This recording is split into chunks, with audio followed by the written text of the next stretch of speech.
Hello, fellow crafters. Janine here, and today I am bringing you a process video for Craft Roulette Challenge number 214. I do think to date this was the hardest card I've made, and it was simply because I kept getting in my own way and trying to overcomplicate it, I think. But as soon as I saw the parameters, I knew exactly what I wanted to do.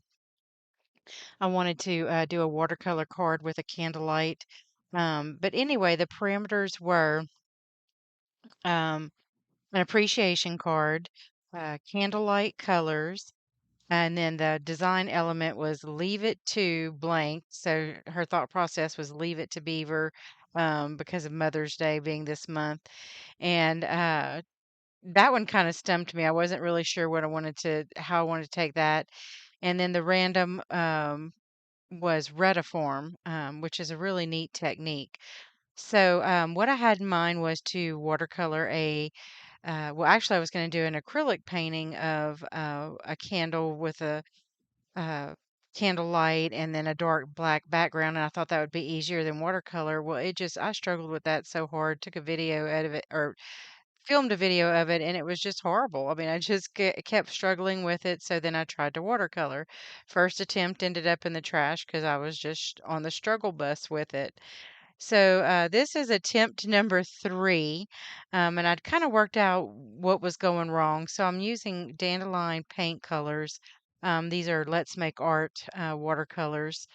They're liquid watercolor line. So I used magenta for the pink and um, oh my gosh, black and then deep blue. And I'm trying to remember what the yellow, yellow, yellow, I believe. And so I just sketched out a candle form and uh with a watercolor you do your lightest colors first. So the I started with the candle and the candlelight and then the glow around the candlelight and then I went to the black background. But I'm telling you, I just kept struggling with that glow. I kept struggling with trying to get that blend between the candlelight glow and the black background and it not be such a harsh transition. And then my watercolor kept bleeding and so I was losing my candlelight, then I was losing the edges of my candle. I wasn't getting the crisp details in the candle and I'm telling you it was just an absolute struggle bus. So I just kept going back and forth. I would lose and see, like right now, everything looks perfect. And had I left it alone, it would have been great. But I kept messing with it and I kept deciding, oh, let me try to scrub out, this little area where the orange bled into the this area and this and that. And so I kept doing that. And then I kept trying, I'd go back in and try to do my candlelight again, and I would not like the way it was looking, so I would decide, well, let me try to scrub it out. Anyway, had I left it right here, it was absolutely fine, but I had hard edges that I felt like, oh, let me try and soften those. And when I would do that, then stuff would bleed. It was just a mess. And here I was trying to tighten up the outline of my candle, and I was thinking, well, I'll just blend it out later. And here you see I'm fussing with trying to blend out the candlelight glow, and so I thought, well, let me set it, heat set it. Well, that'll help me to blend out the harsh lines and then try and put in my finer details. And I just kept going back and forth like this, back and forth, back and forth, scrubbing out details I didn't, where things had bled. And I lost my details and my edges and I lost my blend. So I tried to go back and blend it out again. I was getting so frustrated, so I thought, Janine, just leave it alone. Put your black in. That'll help clean everything up. So that's what I decided to do. So you see, I wet my background so that my black would flow really nicely because it's a fairly thick color, even for liquid color. And I kind of like that where the candle kind of disappeared into the black. And why I didn't leave it alone, I don't know because I thought that looked really cool. You see how the candle just kind of looks like it's disappearing, but no, I couldn't leave it alone. Again, we were on the struggle bus and I'm still trying to mess with it and, force it into submission, and watercolor cannot be forced into submission. That's why I tried it in acrylic first because I really thought that would give me the crisp, cleaner details and easier blends, but it didn't. I'm a watercolorist. I just don't do acrylic well. So here I am continuing to try to fuss with it, continuing to try to blend it, continuing to try to clean it up. drying in between, because that's something I've learned the hard way, drying between layers. Um, it really helps, or some most of the time it does. And I couldn't get the details on the candle that I wanted, where you could see like the wax and so forth. So that's when I finally decided to make it more of an illustrative style. And I brought in a black permanent marker or pen to put in some details to kind of outline the candle glow and the candle itself. And so I was finally satisfied with it, and I finally felt like I got the details I wanted. And now I decided to make a 5x7 card so that I could do this fracture technique, or this retiform technique, and kind of move the pieces apart. And so that's what I'm doing here, which this was like, gosh, if I mess this up, I've got to start this watercolor all over again, and I think I will cry if I have to do that. So I decided to mount it on a matte gold cardstock, and the sentiment there, you're going to see in a minute how I make that. But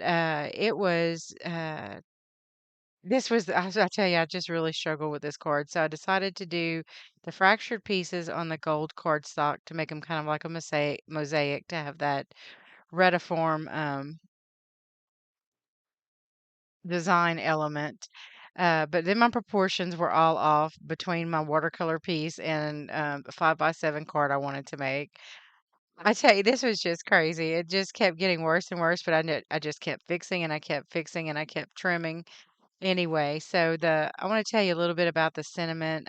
It's a little line from one of my favorite songs, Mosaic, and it says, um, and he casts his light into our fractured lines. Nothing is wasted.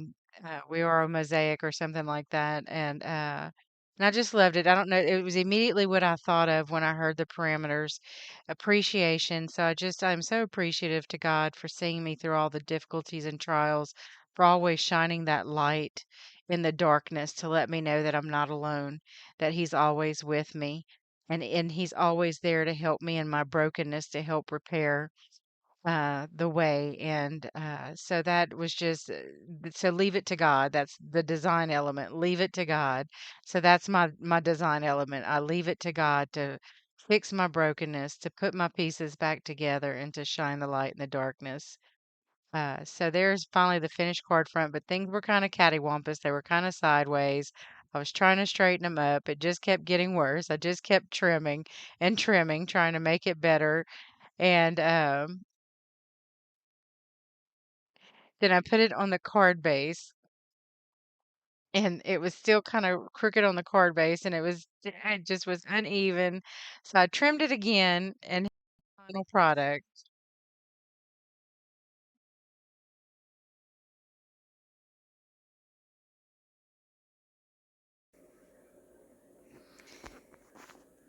So I wanted to show you my little Cricut Joy writing out this sentiment for me.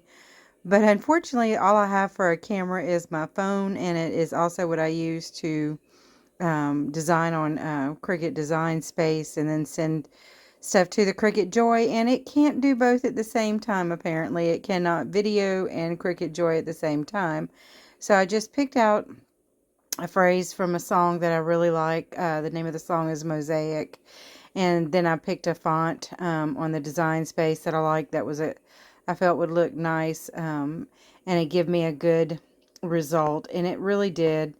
So that is how I got my sentiment, my custom sentiment for this card, was on my Cricut Joy. And I'll put in the description box below the font that I used anyway. So that's how I did that.